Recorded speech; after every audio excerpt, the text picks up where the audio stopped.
Tonight on Live at 5, 13 file for Richmond County city and town elections. 3.6 tons of trash has been cleared from Richmond County roads in June, and a local print newspaper is appealing contempt charges. That's ahead on the Thursday edition of Richmond County's Nightly News. Live at 5 starts right now.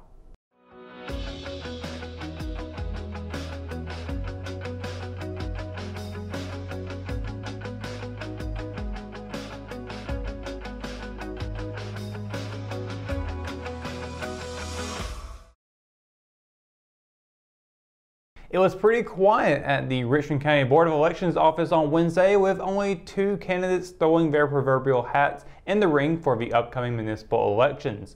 Hoffman Town Council members Daniel Kelly and Rory K. Jones both signed up to retain their seats, according to Elections Director Connie Kelly.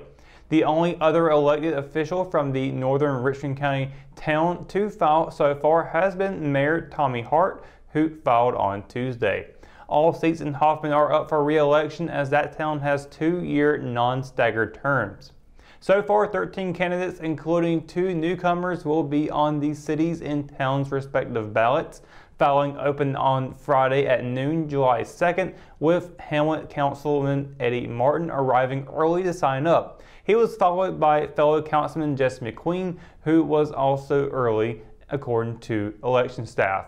Their seats are the only ones on the Hamlet City Council up for grabs. Current Mayor Bill Bayless also filed on Friday.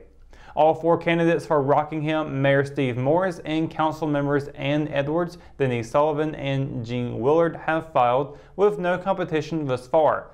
Morris, Sullivan, and Willard filed July 2nd, and Edwards filed on July 6th, according to election records. The top 2 vote getters in the council election will have a 4-year term, and the third highest will serve a 2-year term. Only one sitting Dobbins Heights Town Council member, Angeline David, has filed for that town's election, which will be October 5th. The seat held by Mayor Pro Tem Tyree Holloway is also up for grabs.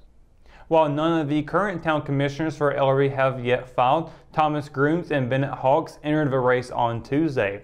The seats opening for the town are currently held by Mayor Fred Cloninger and council members Gene Fletcher, Elsie Freeman, Archie Robinson, and John Sears Jr. The elections for Rockingham, Hamlet, Ellerby, and Hoffman will be held on November 2nd. For the second consecutive month, 3.6 tons of garbage were collected from Richmond County roadsides. While delivering his monthly report to the Board of Commissioners on Tuesday evening, County Manager Brian Land said that 27 roads were cleaned during the month of June, with workers from the County and NC Department of Transportation collecting 495 bags of trash. 16 of those bags were picked up along the 4 sweeps down Airport Road, according to the solid waste report. The county also filed 21 bags each on Sandhills and Wiregrass roads and 19 on Misby Road. In total, county workers picked up 2.2 tons of trash. Richmond County's print newspaper is appealing contempt charges against 2 of its journalists. The Associated Press reported Wednesday that Richmond County Daily Journal publisher Brian Bloom hired an attorney to file an appeal the day after Superior Court Judge Stephen Futrell jailed news editor Gavin Stone and fined reporter Matthew Sasser on June 22nd for contempt after Sasser reportedly brought a recording device into a courtroom while covering a murder trial. An administrative order prohibits in part cell phones, cameras, and other electronic devices and has been in place. According to the AP, Sasser left the Richmond County Judicial Center after Futrell ordered him to remove the device from the courtroom and return to the newsroom. But he was called back to court by a bailiff and was joined by Stone. Stone told the AP he was blown away by how fast the contempt proceeding happened.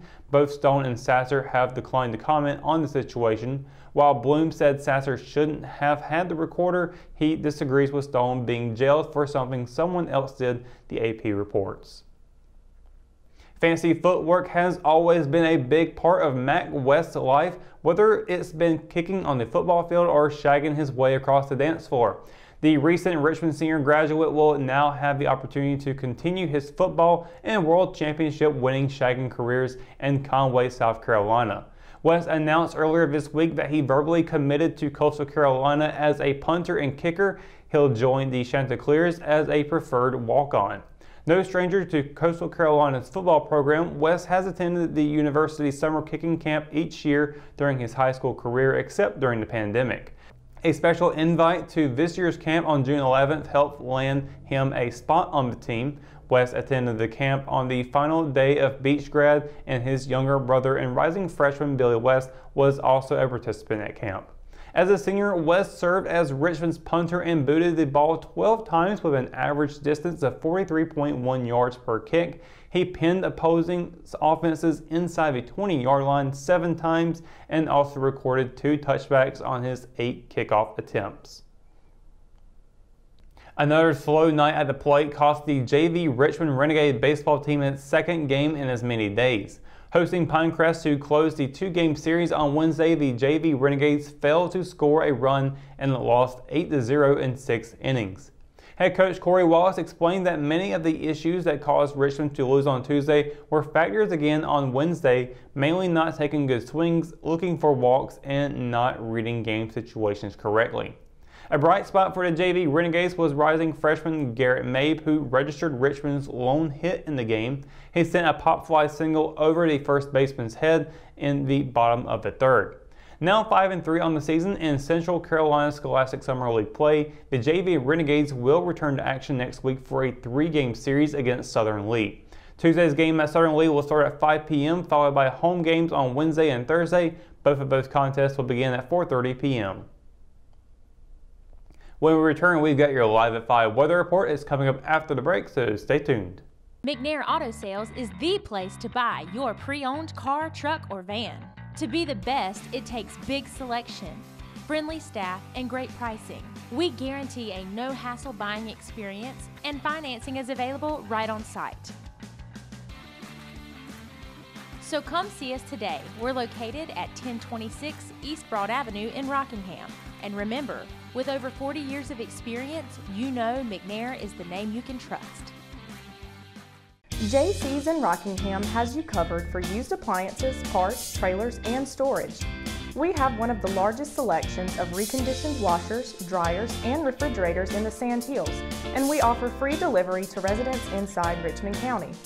Come check out our variety of trailers for any hauling job and our storage buildings for the things you need out of the weather or house. We also carry parts and accessories for appliances, trailers, truck beds, and can order the things you need. That's JC's on South Hancock Street in Rockingham. Hometown heroes? Well, maybe. When it comes to backyard comfort and no pesky mosquitoes, call Brown Termite and Pest Control at 910-895-6410 or 910-276-8870. Their team of superheroes can take back control of your paradise. That's 910-895-6410 today. At Richmond County Hospice, we strive to provide high-quality care to our patients and their families. Whether it's the incredible hospitality at the Haven House or from the comfort of your own home, you can count on Hospice to be there for you. We also offer monthly grief support groups, and our chaplain will be there to hold your hand in prayer. Through our amazing staff and our volunteers, Hospice has made difficult times easier for our community. Call the number on your screen if you feel that you or your loved one may benefit from our services. Richmond County Hospice. Peace, comfort, dignity. She gets her soccer skills from her mom, her sense of humor from her dad, and her drugs from her home medicine cabinet. Over half of misused medication comes from family and friends. Talk to your children about the dangers of prescription drug misuse. Secure your medication, take regular inventory to ensure nothing is missing, and properly dispose of expired or unused medication. Be aware. Don't share. Lock your meds. Your Live at 5 weather report is brought to you by Sunset Slush. Classic Titan Ice located here in downtown Rockingham. And happy Thursday, everybody. What a wet one we have had today here in Richmond County. Hurricane Elsa has been passing through today. Some of the remnants passing through, and we've seen a lot of downpour here today. There's absolutely no way of getting around it. We've seen plenty of it today. The good news is this evening, as it shifts off to the eastern side of the Carolinas, we shouldn't have to worry about it too much later on this evening. In fact, we're going to be seeing a little bit of sunshine popping up at 6 o'clock right around right before we do see that sunset tonight. So partly cloudy skies at 77 degrees with 10 o'clock seeing mostly cloudy skies at 73 degrees. The rain chances do move out, although just be mindful we can still see that kind of change up as we move along. But again, Elsa has kind of been blowing away from here a little bit. So I think now we can just say, let it go. Go away, Elsa. But anyway, that's my joke for today. Sunset again at 8:35 p.m. and waning crescent moon phase out tonight as well. Now looking at the highs and lows for tomorrow, we're still expecting to see some rain pop up throughout the Sand Hills region, so be mindful of that. Cumberland County a high of 89, a low of 73. Hope County a high of 89, a low of 72, with Robeson County seeing a high of 89, a low of 73, and Scotland County a high of 89, a low of 72. Up in Moore County a high of 88, a low of 71. Richmond County a high of 89, a low of 71. Marlborough County hitting the 90-degree threshold there with a high of 90 and a low of 73. Anson County also seeing some 90s tomorrow as well, high of 92, low of 71. Now, I'll still be expecting to see more rain along the Sand Hills region and for Richmond County specifically tomorrow and throughout the next couple of days. Now, looking pretty bright there on the other end here behind me. We'll get to that here in just a moment, of course, but Friday, high of 89, low of 71 with a 50% chance of thunderstorms. On Saturday, it drops down to a 30% chance with a high of 90 and a low of 73, with Sunday seeing a high of 85 and a low of 74. Chances going up just slightly there. On Monday, a high of 87, low of 72 with a 50% chance of rain. And then Tuesday, Wednesday, Thursday, both will be seeing all partly cloudy skies those days and lots of 88 degrees for the high and plenty of 71s for the low. So triple digits there going on for those days. So that will probably fluctuate as we get closer to those days, but overall we're just looking to be seeing some steady weather moving forward after this rain chances all go away. So just be mindful to keep rain boots with you because you never know, it's going to be seeing a little bit more rain here tomorrow perhaps. Again, 50% chance. Flip a coin to find out if you're going to be getting some rain here tomorrow or not, but definitely be mindful of that. Get your umbrella and your rain boots ready. So that's going to do it for Live at 5 Weather Report and for tonight's edition of Live at 5. Of course, for the latest news, sports, and events happening in Richmond County, you can always visit richmondobserver.com or you can download the free RO app for your mobile devices. For the Live at 5 crew, I'm Russell Parker. Thanks for watching and we'll see you tomorrow. Good night, Richmond County.